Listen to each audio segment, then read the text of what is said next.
I'll give you a clue. It was Grimsby. They are pressing quite well. What's happened there? You've got to be joking. Oh, sorry, I've done it wrong around, so I've drawn an arrow. I haven't seen it, sorry. He must have a horseshoe up his ass. If we're playing on professional and that's happening for Barcelona... 2 years ago. Sorry about that. I'm sorry, that's just put me off the game. I'm not having that. Anyway, segue, moving on. What has that got to do with football? Why is that at a football ground? Welcome back to another episode of the Honest Football Podcast, where we bring honesty back to the beautiful game. I'm Daniel Cody, and with me as usual are Craig Savage and Charlie Betts.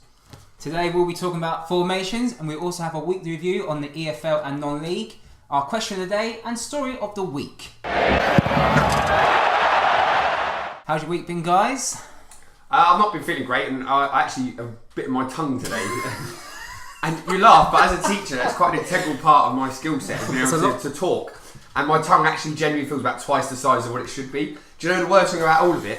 I'd bitten it while I was eating soup at lunch. Why are you biting? What soup was it? No, and it's a classic thing that your mum tells you not to do. I was talking with my mouth full. So as I was putting the soup in, I ended up talking and I just bit my tongue. But honestly, you're going to laugh. It like starts in my mouth and I actually get a pain now that goes through my jaw and up to my ear. That's not good. And, no, but my tongue feels like blah, blah, blah. And that's the second week in a row where I'm going to say, you've made that incredibly dramatic, Charlie. Well done. No, but it's true. What I want to know is, what soup was it?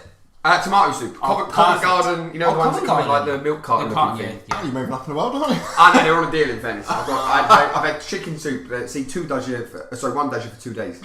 So I bought a chicken soup one and a tomato soup, so that's taken me up to today. I'm pretty sure that's the most exciting thing I'm going to find this week, isn't it? But I mean, there's any point trying to top that. No, I'm just saying it for, you know, if I cock up at any point, it's still got a tongue double the size of what it should be today. Talking about our EFL review, starting with the Championship, we've seen probably the goal of the season from John McGinn for Villa against Sheffield Wednesday. But it didn't stop their struggles. No, they lost again, yeah. And there seems to be quite a big Villa, Steve Bruce out brigade at Villa now, sorry. I don't know why. I know obviously the season has been great. Obviously the summer was turmoil and a lot of But things. people seem to have forgotten that part, that at one point they were lucky to hold on to whatever they've got at the minute, weren't they? I mean, financially they were nearly on the verge of going into administration, weren't they? So that's just the point. I was having a conversation with some of the fans who were biting my head off when I said, be careful what you wish for, because we've seen it before at so many clubs. And the thing I couldn't get across was they were talking about being there. Have you been there? Have you seen the football? Have you seen the style? And I said, but it's not just about defensive football. You do have to play that to get out of the league times. It's not about the defensive football. It's about the fact we're going backwards. We're not playing the right style. We're not doing anything correctly. And I didn't really understand it. I couldn't get the grasp of what they were trying to do. What did they actually want? And then the first thing I mentioned was, well, who else are you going to get? And they were listed off a list of names of people who have managed in lower leagues or not in the country. And they were talking about progressive managers. Yeah. Progressive, the word that everyone hates in football, particularly the grandad to my left, Craig Savage. Because what is a progressive football team? Do you know what I mean? I do get what you mean. You're in a championship, fighting for your lives. You were nearly, as you say, almost out of business a few months ago. Nearly lost your whole team. Here's the reason that Jack Grealish wants to stay. The icon he signed a contract. And 5 years, isn't it? Yeah. That's got to be on the understanding that Bruce is going to stay. And let's not forget, Bruce was only short of his job 3 days before the season started. That's the they were talking about replacing him with Henri. Yeah, and what experience and progressions he got? I'll be honest, personally, I think they're flattening themselves a little bit in the sense of, as a manager, although it's obviously a big club, especially in Championship, but it's obviously well supported.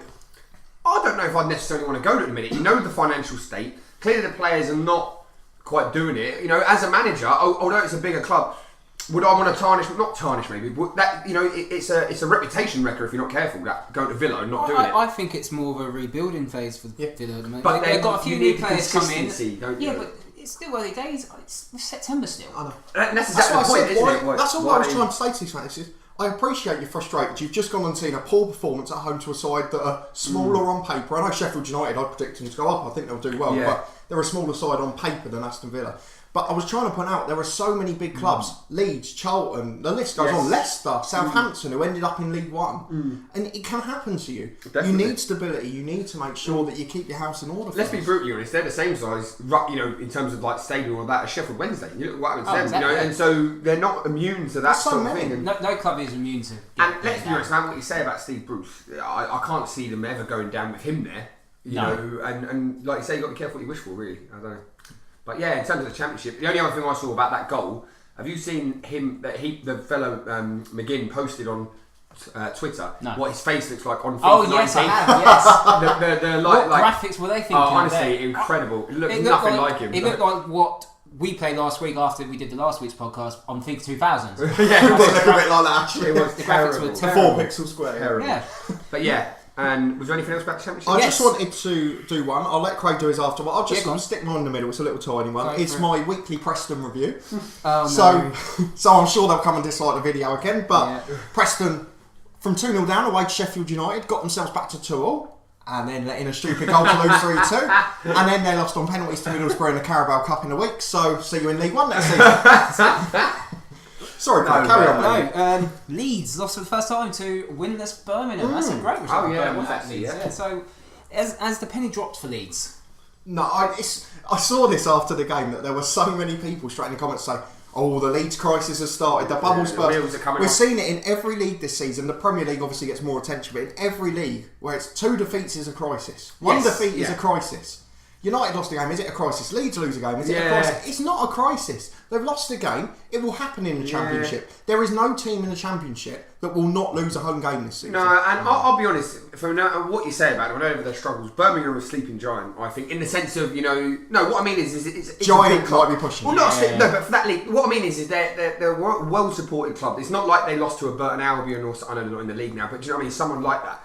I know it's not a great result, but to then start panicking and shitting And yourself another one just before that game, the way they've started to have a few turn on the manager, Gary Monk, who's a very good manager. Yeah. Yes. Obviously, they hadn't been scoring goals, they hadn't been winning games, No. but you've got to be patient. Yeah, exactly. Again, he's inherited a mess where they had Harry Redknapp, who nearly put them out of business last Like season. every other club. Which, to be fair, the chairman allows him to do at every club. And then taken over by this exciting manager. And obviously it all started when they sacked Gary Rowett and brought in this Italian who was going to revolutionise Yeah, the club. exactly. Because Gary Rowett in 7th place wasn't playing sexy I enough still football. think that's ridiculous, isn't it? yeah, so obviously the Italian is Gianfranco Zola. He's now a Chelsea assistant manager. Yes. Which I think he's probably just a good assistant given his records at other clubs. But anyway, that's another And discussion. regardless of his Chelsea career, he did not do very well at Birmingham, did he? No. No, absolutely not. Compared to what he did at Watford, nearly got him up. Was that after? Was it Steve Cottrell after that? Last Yeah, I season? think so. Steve Yes. Cottrell? Yeah. And he did okay. Yeah, He was but you got to remember, He's another steady one, only. Yeah, you've got to remember the finances Birmingham has. They couldn't really sign many players. Obviously, it's still got the cloud of the 12 No, players they election. got. But they why got- are so many Championship clubs? I know this is probably a bigger debate for another day, but why are so many Championship clubs scared of having a boring manager? A steady Yeah, I Eddie? get what you mean. Why does it have to be flamboyant? Is that again the Premier League dropping down? I do think that some managers maybe live off of that. I mean, Neil Warnock's one. If you actually watch Neil Warnock's teams, I think they're a bit more entertaining than what he gets credit for. And again- but he's another one who's just known as a steady. He'll get you up manager, but the moment he's up, that's it. Forget And him. again, you know? already, I know it's his Premier League, but and there'll be Championship next season, so it'll be relevant again. But he's getting slated already. Yeah. What do you expect? Although They've invested nothing. They've gone Yeah. up. He's given them a year. All I said is, you've given them a bonus year in the Premier League. Yeah, Just exactly. be happy about Bit it. of a Go and payday, visit yeah. United and Liverpool and Chelsea, and then accept you back in I the think that's City. the problem. I think that's the problem with Premier League. Like every Premier League fan wants to see their teams play Man City, Yeah. and it doesn't work like that because every team has their own different philosophy. And to I'm back not going to that talk about up- Premier And they League. get greedy very quickly. Yeah, to back that up, Neil Warnock today said that he actually enjoys being in the Championship more than what he does the Premier League I think as a so. manager, and I can see that. I can You see know, it's competition more- every it's- week. It's Yeah, more exactly. competitive. It's a level playing field generally. So, You yeah, could yeah. be 21st one week, and in 2 weeks' time, you could be up to 6th. Yeah. That's how ridiculous the Championship is. And that's now. why we it's- love covering the EFL. Yeah. Indeed. League One. League One. Barnsley v Burton was called off before the game. Stuart was ill. Yes, yeah, got airlifted. He got Apparently, airlifted. it was all- Thankfully, it does seem to be slightly on the mend Yeah, now. So, we we wish him him the a best. recovery. Yes, yeah. we do. Moving on, Fabrice Mwamba, obviously remember him? Yes. Yes. Yeah, I remember watching the unfortunately- game actually. Yeah, I remember watching the game. I'm probably going to mention this in more detail in my story of the week. Oh, was you? Well, he is now coaching Rochdale youth teams. Part of his coaching Oh, okay. badges. Yeah. Are So- they League One? League Yes. One, yeah, Rochdale. So that's By great. a miracle last year. By miracle, I don't know how they survived, but fair play to him. But yeah, absolutely brilliant to see him back in football. Yeah. I didn't realise he'd done degrees and things Yeah, since sports yeah, journalism and things like that. as So well, you know. he was always He's a fairly smart man, bright to be yeah, fair, so. and he's a humble guy. And again, best good of to that. see people making a good recovery. So fair play to him. Anything else for League One? Cody? Let Charlie go No, first. there's the only thing that I saw. I don't know if you've seen the whole thing about Charlton recently. You know, this whole bonuses argument Yes. and all of that. Which It's a shame because we all predicted them to go up, but Yeah. this off the pitch thing's just dragged in and it again. keeps hasn't going it? on and on and on, doesn't it? And I don't know. I mean, but I won't name who. But between us, one of us here had a sort of bit of a thing with some Charlton fans on Twitter, which I actually support in the sense of they were saying, oh, you know, we weren't the curbishly out brigade, but Oh yeah. no, but they I think they were, and no matter what you say At about some point they they were, were, they regretted it because they did since. exactly what we were just saying a minute ago, which is, you know, oh, it's not entertaining, or it's not this, it's not that, and yet actually now they've not. I'm not saying the got what they majority. deserve, Again, but- fans have short memories. They go, well, it's not us who's to blame. And Yeah. again, I appreciate in a lot of cases it should be the owners and managers and players who take the blame. But on that occasion, they were sitting 12th in the Premier League. They had a steady Eddie manager playing steady football. I know he did awfully at West Ham and other clubs afterwards, but at Charlton, he was absolutely exceptional. He had a side on a low championship budget or a mid-championship budget, working in the middle of the Premier League every year. He got sacked, and immediately after he left, the Ian Dowie debacle, and we know what happened after that. But this whole bonuses thing, from what I can gather, they're pre-agreed, aren't they, to the season? I don't think, you know, it's not like an ongoing thing. But just stuff like that, in some ways, it's going to sound silly, but if your club's going to implode, you'd rather it be over something a bit more worthwhile than. Do you know what I'm getting at? I think a bag of crisps in the office. Well, you know, I mean, it's a shame because I'm not a big fan of Lee Bowyer, but he's doing a good job there, you know. And I just sort of think that this sort of petty stuff can easily derail a whole season, can't it? He can easily just go, that's it, I'm going. And he could probably get another job on the way. Well, I think he's done enough now too. Yeah. I've got a couple of other tiny bits on League One. Go on. I know Craig likes to have his little bet every week to try and get me to say my beloved Luton Town. Which you've just done. So. Which I'll do, just to mention that they've signed Kazenga Lualua, the unpredictable man, a winger in a team that doesn't use wingers, and it'll be interesting. But he has got that injection of pace, and he could be in. So he was at Brighton, wasn't he? Is that where Nathan Jones? Yes, got the link from. And he's done well in the Championship.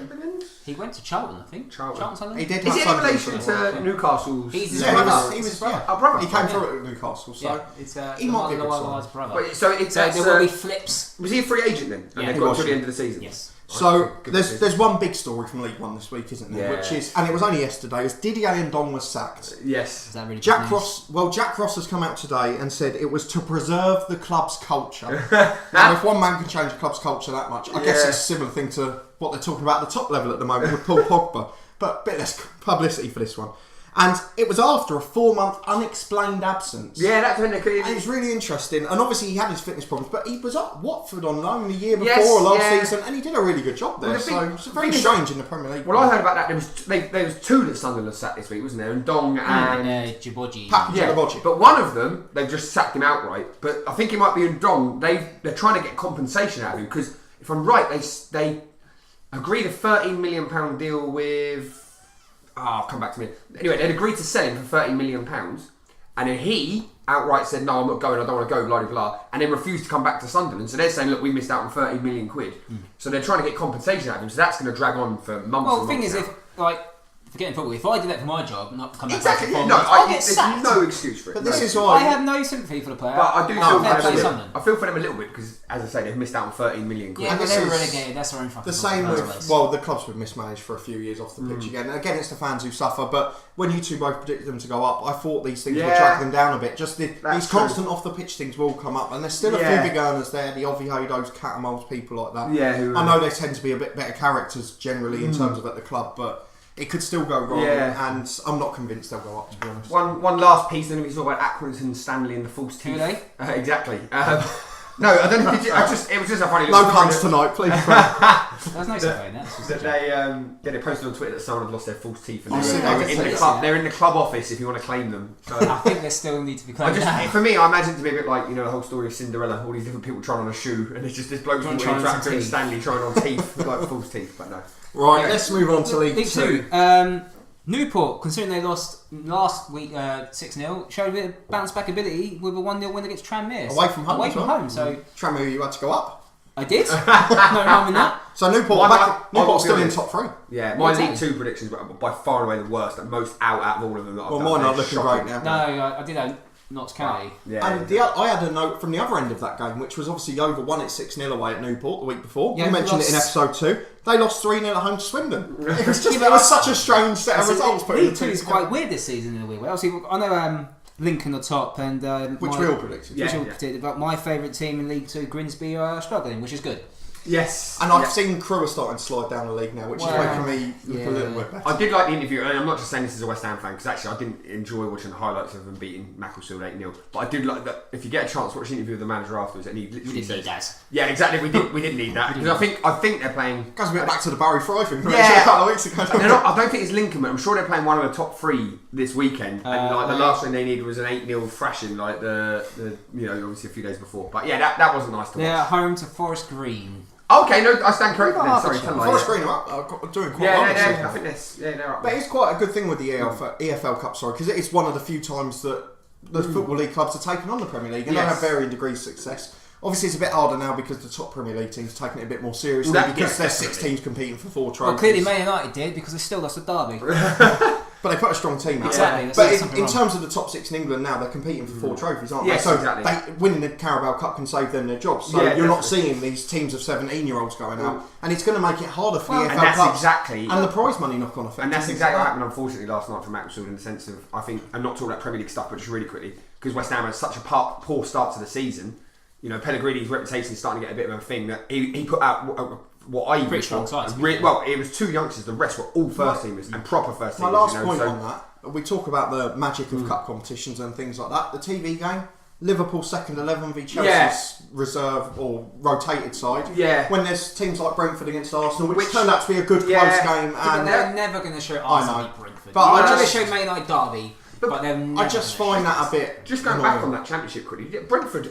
So a friend of mine, he's a. I mentioned them last week. He's a big, bloke from work. He's a really big Brentford fan, and their usual gate, I can't remember what exactly, but they took nearly as many fans away to Arsenal as what they would get for a home game in League One. They have an imminent new stadium. Yeah, they do. Some council here that we live in. Anyway, that's League 2. That is League 2 done. On to the National League. Back in my element. Harrogate Town have finally lost their first game of the season to a team still unbeaten, Leyton Orient. Yes, team I predicted to go up. They're absolutely flying. They then won again 5-1 in midweek against Braintree. Macaulay Bomber got a hat-trick. I mean, Braintree again absolutely walloped. Yeah. Well, this is you can tell I feel for them. It shows the playoff debate, doesn't it? It's not like the 7 teams is not very good. Even though they finished wherever they came, like 6th or 7th. Yeah. Obviously, fair play for going up, but they're getting. And sad news, Havant and Waterloo have dropped into the relegation zone. Oh no! But they're only they got a late equaliser against Barnet the other day. It's a good free kick actually. Yeah, they're only. I think they're 11 points, which actually. You know, it's not the worst. Obviously, you don't want to be in a relegation zone. But if you're in that fight, you just might be able to get a player or 2 in January. So, and they've got a lot of experience. Well, Dover are struggling as well. Obviously, we know someone in this table has a team on Load FM. Not anymore because we'll talk about that later. That's not you can slate me for that off camera for the rest of the year. No, I might But yeah, no. In terms of the National League, I think. Leyton Orient, I can't see anyone stopping them. Yeah, they're express train now. Do you know what? To see what happened to Leyton Orient coming from playoff final penalty shot to beat in League One down to obviously relegated. I really hope that if when they do go up, which they probably will, I hope there's that sustainability about them. Yeah. Do you know what I mean? I hope they don't sell themselves out again and end up in this bloody debacle. I've seen a bit about Leyton Orient over the summer, and Justin Ingram spoke really well about it, but the new owners have kept it level-headed about it. But I hope they managers kept level-headed about it. Obviously, the fans are now back on side. The attendances are improving again. There's a few of the football. Macaulay Bond's scoring for fun. And I know it's slightly lower down the league, but Hartlepool are doing a similar thing. Yeah, just saying, let's have a season of consolidation, a bit like Orient did last year, and then let's start to build it. Didn't you tip Hartlepool to go down? I did, but again, they seem to have stability off the pitch and they're doing really well. They did lose last week, but they're doing all right, so fair play to them. I also wanted to mention Sutton. They got a big win against Wrexham. Wrexham were flying. Yeah. They won 3-0. I am formally told by a lot of fans who were at the game that the referee was quite dodgy. Wrexham went down to 10 men, and I'm told it wasn't the best. Was this on midweek or was it Saturday? That was Saturday, I think. And also last Saturday there was a TV game on BT Sport. And who was it? Eastleigh v Dagenham and Redbridge. I did see that. A very late 1-0 win for Eastleigh. It was a great header from It was a great header. It was an absolutely awful game before that. It had 0-0 written all over it, to be absolutely honest. But it was another late win. I tipped Dagenham to go down, and I do worry for them because they just don't have that threat. They don't have that threat, and Peter Taylor is not the best manager in the world. I'm sorry. Hey, gave Beckham captaincy. The rest is history. Last thing on the National Leagues, obviously they've rebranded it, the sponsorship. Not just Vanarama, the National Leagues, but Vanarama, the company, so fair play to them. Yes. Have relabelled themselves Vanarama for the Prostate Cancer UK logo. Oh, excellent. Absolutely fair play to them for doing that. They've changed the slogan and everything, so absolutely fair play, and it will obviously still be relevant as we talk about the North and South. Yeah, it was FA Cup second qualifying round this weekend. And Slough won! Slough Town No, we spoke won. about them last week, didn't we? About they were desperate for a keeper, weren't they? Do you remember? Yes, they were. They took to Twitter and they got a draw on Saturday. Yeah. 2, I think. And then they won 2-0 midweek. Excellent. So, Another team that won in the FA Cup second qualifying round was Torquay United on the TV game on BBC Yes, Connected they TV, played, whatever that means. Edmonton? Oh, I probably got the name. Lymington. Yeah, Yeah. Well, So they won 6-0. It was an absolutely fantastic performance. 7, sorry, yeah. 7. You beat me to it. Yeah. They had a brilliant performance. They seem to be doing quite well under Gary Johnson. Seem to be flying. yeah. Turn them around, Yeah, so I think he'll start to build them up. If they give him this season and next, he'll definitely take them into the National League. The last one I had on the FA Cup, Peterborough Sports. 2 leagues below the National League North. They won against Boston United of the National League North. Oh. And their reward is another game against Chorley in the National League North. I'll tell you what. Now, Chorley, just quickly, Go on, yeah. No.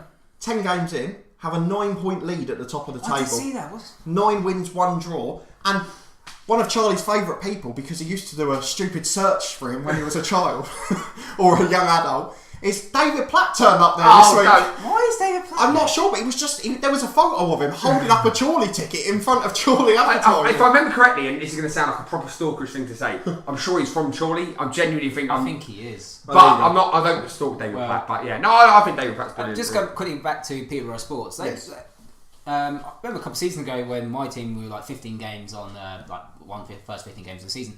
Peterborough Sports were pretty much halfway through the season unbeaten. Well, they pretty much won every game, which is ridiculous. And they coasted that league and to see them get promoted again and obviously beating the likes of Boston. And I just hope... Clubs going places. I don't know if the game's been picked yet. I think it already had. I think it has, yeah. But it's a shame that Peterborough Sports Chorley wasn't a TV game. Yeah, to be honest. I think there is another game. BBC live I stream think it might game. be Blythe Spartans. While we're Not sure. talking about the FA Cup really quickly, I don't know if you saw it, but Hastings United. Yes.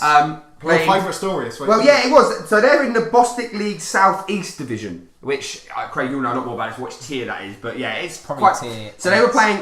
Forgive the pronunciation. Leiston of the Southern Premier Central. So I think that's the league above, isn't it? Is that right? Yes. So anyway, they went down to 8 men. I have a very different view to you on this, so Oh, okay. I'm waiting to see this. They went down to 8 men and won 4-3, which was very well celebrated. In terms of the send-offs, one was for the goalkeeper handling the ball outside of the area. Fair so enough. I'm not saying it's right, but it wasn't violent conduct. One was for violent One was for violent conduct, to be fair. and one was for a second yellow and the last minute of extra time. Yes, was it not? yeah, so basically 9 men, wasn't it? 9 the men. extra Still, A stoppage time, sorry. Oh, sorry. still though, an unbelievable achievement for a club of that level What I'd- with 9 men, inverted commas. What I'd like to say on this is, do you not think that's more of a, you're being rewarded despite a lack of discipline?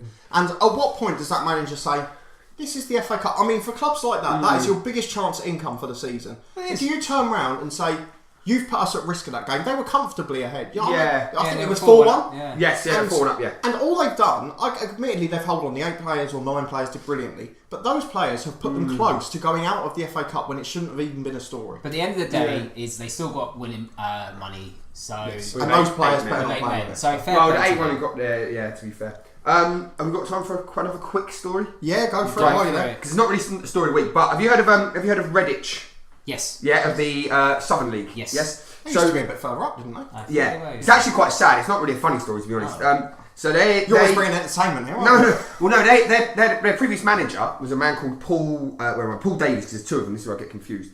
In a nutshell, they told that they haven't paid the players in weeks. He was having to send texts around to get players to play on Saturday. They lost 5-1. They're getting tanked every week in the Southern League. And they had a manager. So the chairman appointed a manager 2 weeks before they'd sacked the current one. So the fella Paul Davies was in charge. 2 weeks before that, this another man, Paul Smith, who'd left a team called, I've got it in front of me here, Highgate United, whatever league they're in. But I just think at that level, that is shocking to be like taking someone out of a job 2 weeks before. Working as if you're a Premier League club. Exactly that, and that's how exactly often goes do we back say to it comes down? Yeah, and what they don't realise is what the fella was actually doing.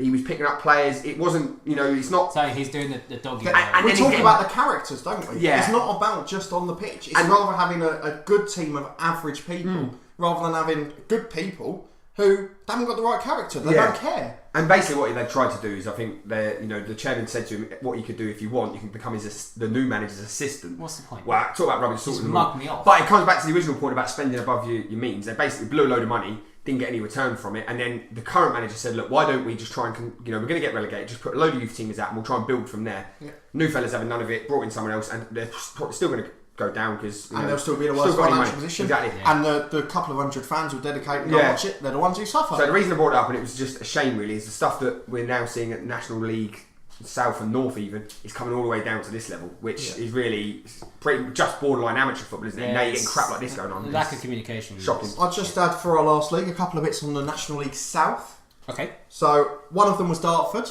We all tipped them to win the league this season. I did. They are struggling in lower mid-table. They've not had a great start. Damn They did get a point against Billericay the other week, which we mentioned, but it's not been a good start for them. However, the other team I tipped to go up was Woking, and they have gone top. They're 2 points clear.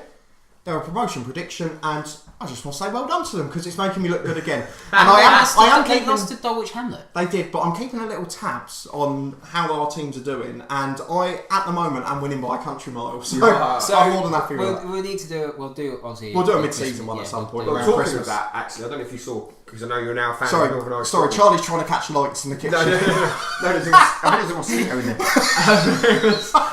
What is going on here? Honestly. We're descending into chaos. No, just I know we all tipped them. Well, no, you didn't actually. In fairness, you didn't. Craig and I tipped them to win the league, but Crusaders have lost the 4th game of the season already. And we're only in And September. how are Linfield doing? Linfield are top, yeah. No, Glenarvan are top. Sorry, Linfield are doing very well. They're going to be out there. Yeah. And Lana went top of the second tier. They last have week. indeed, yeah. So it's But all what been a bit. about Coleraine? Coleraine? No, don't mention that. What about Coleraine? I'm not even going into that. Your pronunciation of Coleraine is shocking. If you haven't watched it, click on Load FM to understand why Charlie is so angry at Cody for No need for it. the name Coleraine. And now it's time for Story of the Week.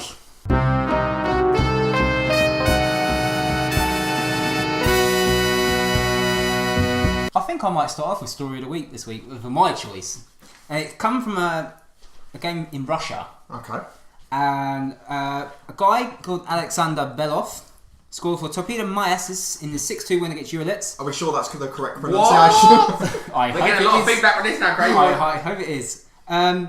He scored, ran over, someone gave him a bunch of roses, proposed to his missus. No. Proposed to his missus right there on the side of the pitch. Went off the pitch, by the way, to the lady. She was standing on the sideline. Don't know why she was standing on the sideline. Yeah. But when proposed, obviously, the crowd cheered. I I wonder if he got booked. I don't mean to be grumpy here. I don't What a mean to nice be, story. No, I don't mean to be grumpy here.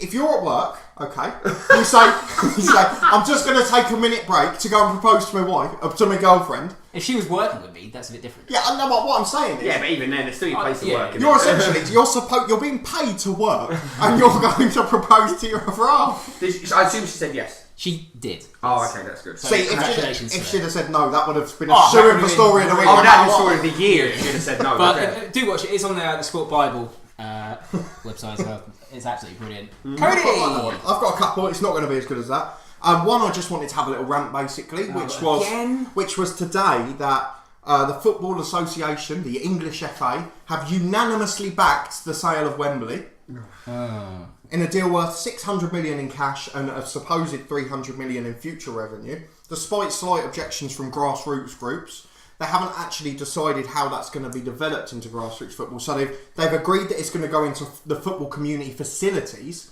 but there is no rules or regulations gonna be ring-fenced, on once those facilities are built on how much they can cost. So there's nothing to say you've also got to make them at a cheaper price so people can actually use them. The general public, you, Well, me, hopefully, us. this gives me a chance to do my coaching badges because it'll be a lot cheaper. Well, no, if if it goes through. if you They remember won't, to, but that's the point. They're saying that they're making the facilities and giving us the place to do it, but there is no guarantee in there that the price is going to be cheaper. It's not been put in as part of the paperwork, which is what I find absolutely disgraceful. if you remember in Series 1, pretty much every week I'd spent that money because everything I said. Well, when they sell Wembley, I mean, I don't think it's terrible. They're not going to ring fence. Craig it will for be the right delighted areas. to know that all they're going to do is build expensive 5-a-side pitches.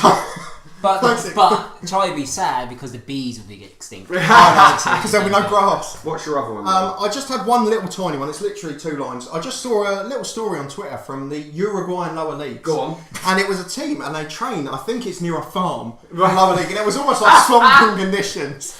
And they had an unusual hazard. They was like a bit of a swampy mud bit. Not bees. No. A bit of swampy Was it mud. Eden? They quite often have an issue where cows get stuck in the mud. Like genuinely. Which obviously isn't good at all. I did say this wasn't going to be funny, didn't I? Yeah. And the players, there was about 8 or 9 of them in the video, dragging I've lost track. Dragging it out of the mud and getting it on this thing. And it saved it. It was brilliant. It was absolutely a heartwarming story. But I just thought it was so bizarre that I had to mention it. And there's a video on Twitter, it's all over the place. Go and have a quick look at it. I think the club are called Cerro Largo. Apologies for the pronunciation, I know it will be wrong. But just have a look at them rescuing a cow from the mud. It was really good. So now, lads, we're going to do our main topic of the week. We're going to talk about formations. It'll probably lead to me having a long rant, but I'll let you two make some sensible points first. So, Craig, go on, mate. Well, what's your problem with it? What in particular you... I think what we're getting at is, in this country, we're very formation... I think it's every country, hear me out. No, because the style of football we play... I think, no, because I think it's every team in the world, regardless it's amateur or the top, will have a formation. Correct. Agreed, but I think in this country, before you rudely interrupted me, I think in this country... I was going to say, we're a lot more rigid with them, in the sense, if you're a left midfielder, you're a left midfielder, or if you're playing as a centre-half in a back four, I get the impression abroad that it's a bit more fluid. See, that's the word I was going to use. It's fluid and rigid. Okay, You've been playing a lot of football. I have been playing a lot of football manager, as you know, but it does genuinely apply to British leagues and foreign leagues. So in Britain, we have this distinct obsession with 4-4-2 because we had this with Sven-Göran Eriksson, it's the England manager. Exactly. We had 3 or 4 absolutely exceptional central midfielders, and decided one of them would sit on the bench and one of them would play on the left wing, and we were obsessed with it. Who's on the bench? Owen Hargreaves, who was the holding midfielder out of the 4, who was world class. Paul Scholes on the left. Paul Scholes sometimes replaced by Emil Heskey on the left, which is just as bad. And then Trevor Sinclair, Tricky Trev. Tricky.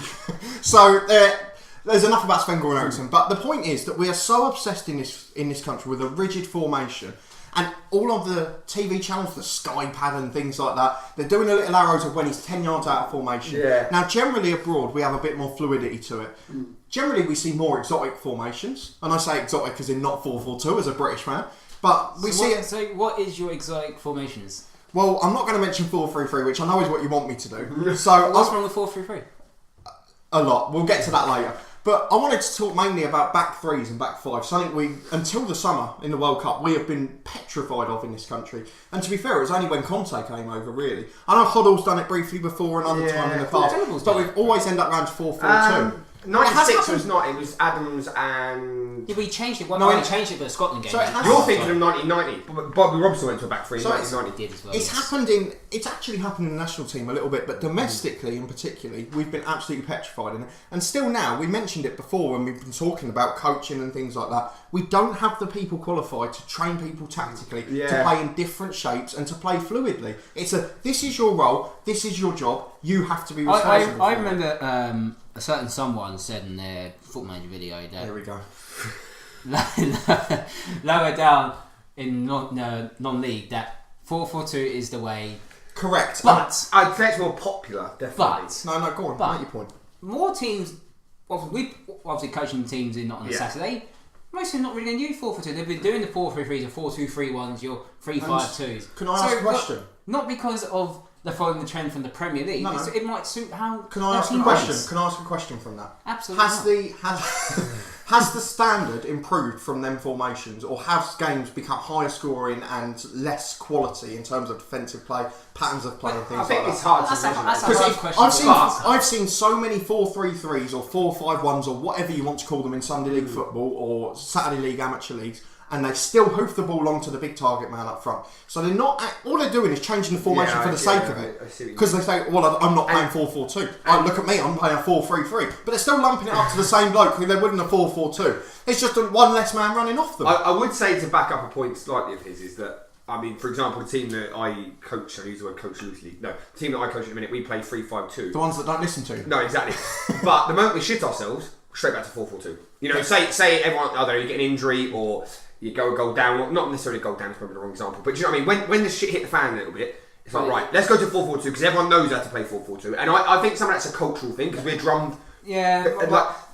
Footballers of our generation now would have grown up with 4-4-2. Maybe the kids, youngsters now might be a bit more flamboyant formations that they use, but we went straight from a 7 to 11 aside as well, where kids now go 7, 9, 11 aside. So I think that does have an impact on maybe formations that are being used because 9 aside, it's a completely different kettle of fish, isn't it? You know, so you do. There's a really big point I wanted to make on this because it comes from as you've mentioned, our sheer panic and our tactical incompetence. I don't say in the lower leagues that 4-4-2 is the only way because I believe it should be the only way. I say it because with the resources and the way we work as a country, it is the only formation that can work. Because I looked at this a little bit and it's so linked to the cost of coaching and things like that, where we don't have coaches who are trained and competent to get teams working in shapes, and it's a go to the standard formation and cope with it. But what I find most amusing is, and we've all been there, what happens on a Sunday league if you're 1-0 down with 10 minutes to go?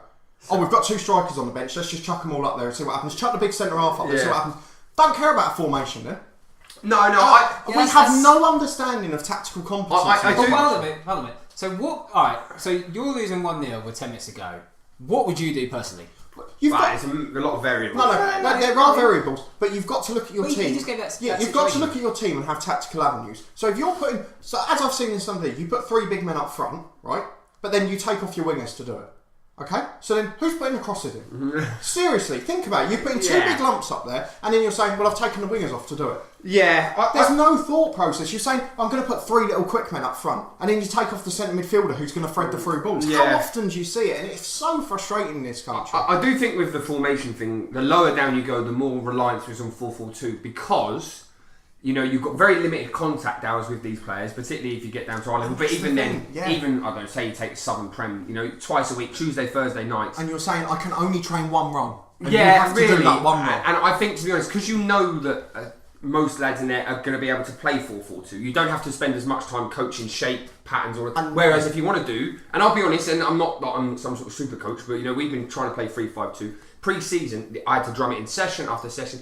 A, it's boring as shit trying to do that. And B, it's difficult to get lads who are so used to, say, for example, playing as a right back, to then play as a back 3, and you need a lot of time to do that. And I think that at this level, at our level of the game, it's very hard to really devote that number of hours to properly coach a team to cope with playing 3-5-2. It leads me perfectly to the point that I wanted to make on this, which was how often do you see in this country, compared to others, where we talk about they play 5, 6, 7 aside to a much older age, into the teenage years, not competitive, things like that. How quickly do we get kids into competitive football and say, you are a centre-half, you are a right midfielder, and that's it.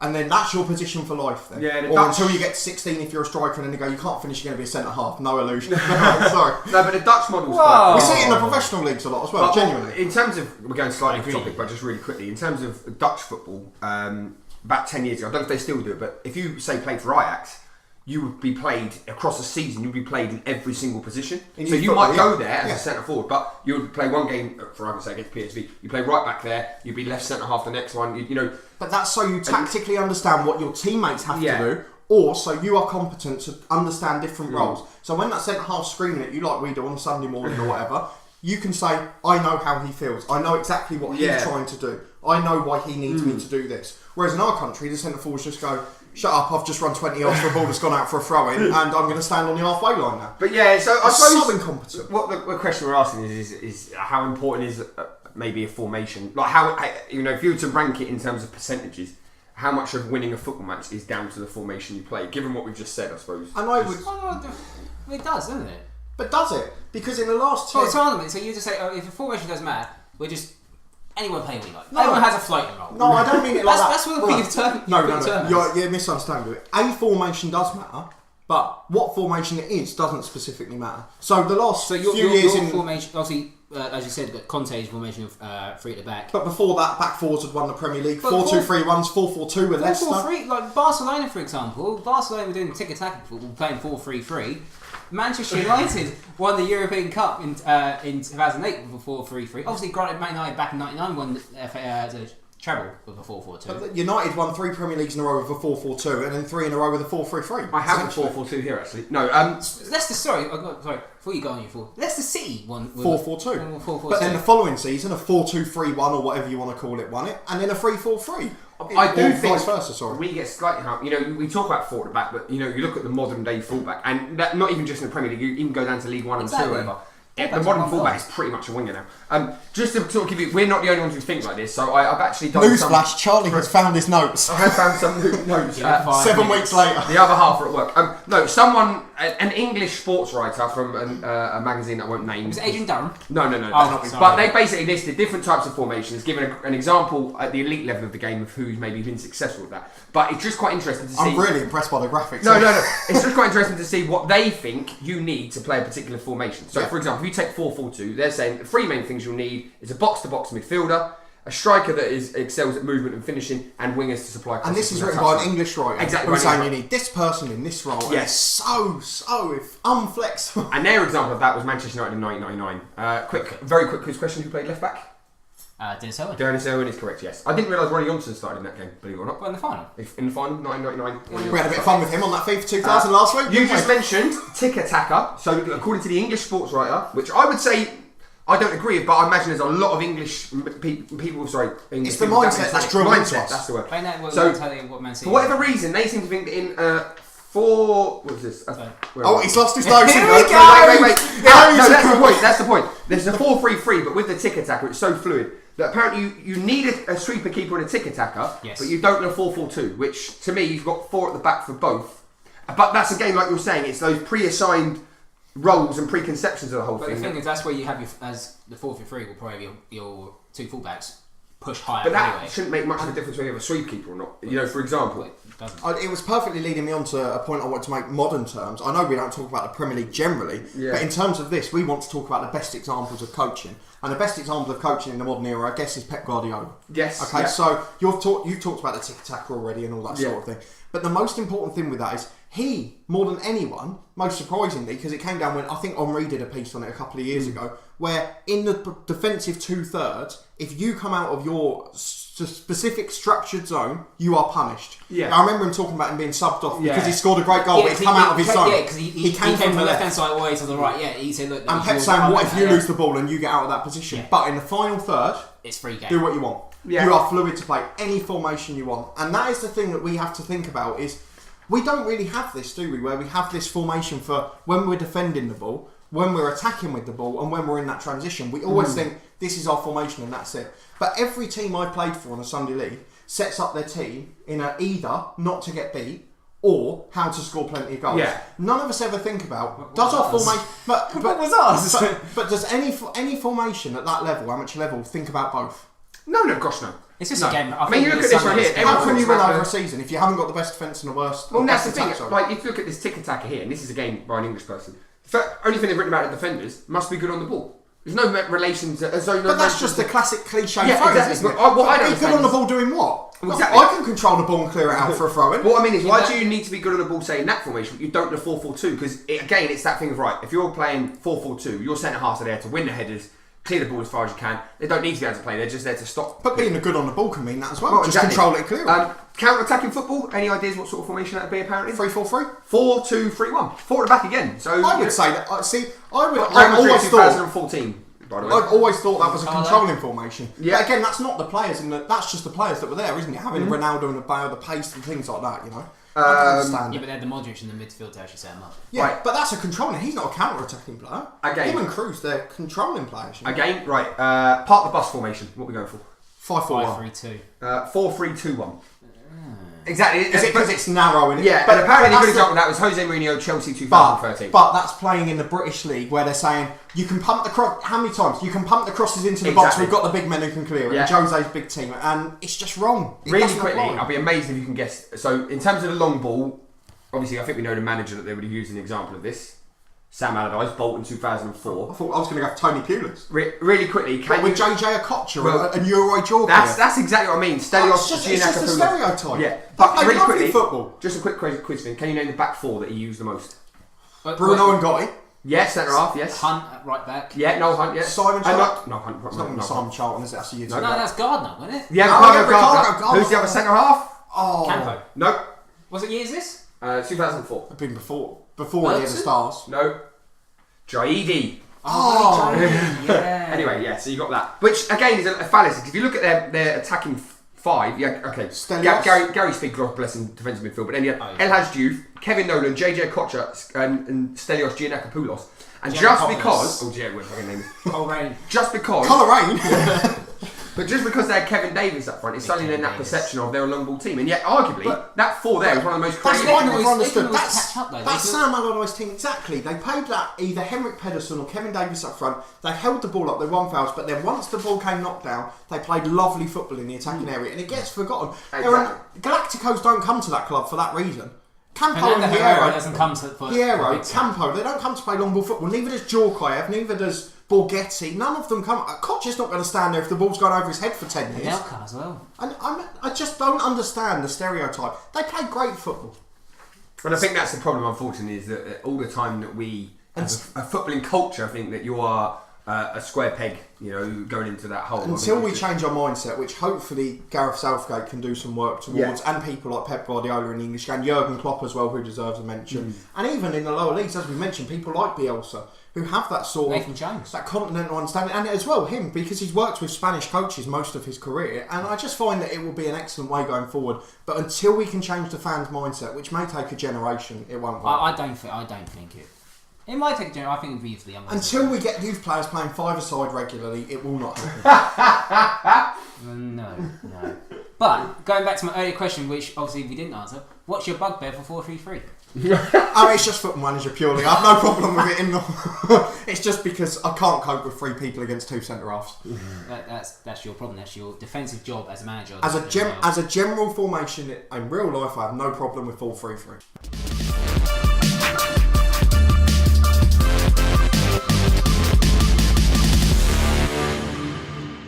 And now it's time for question of the day. I'm just going to point something out from last week.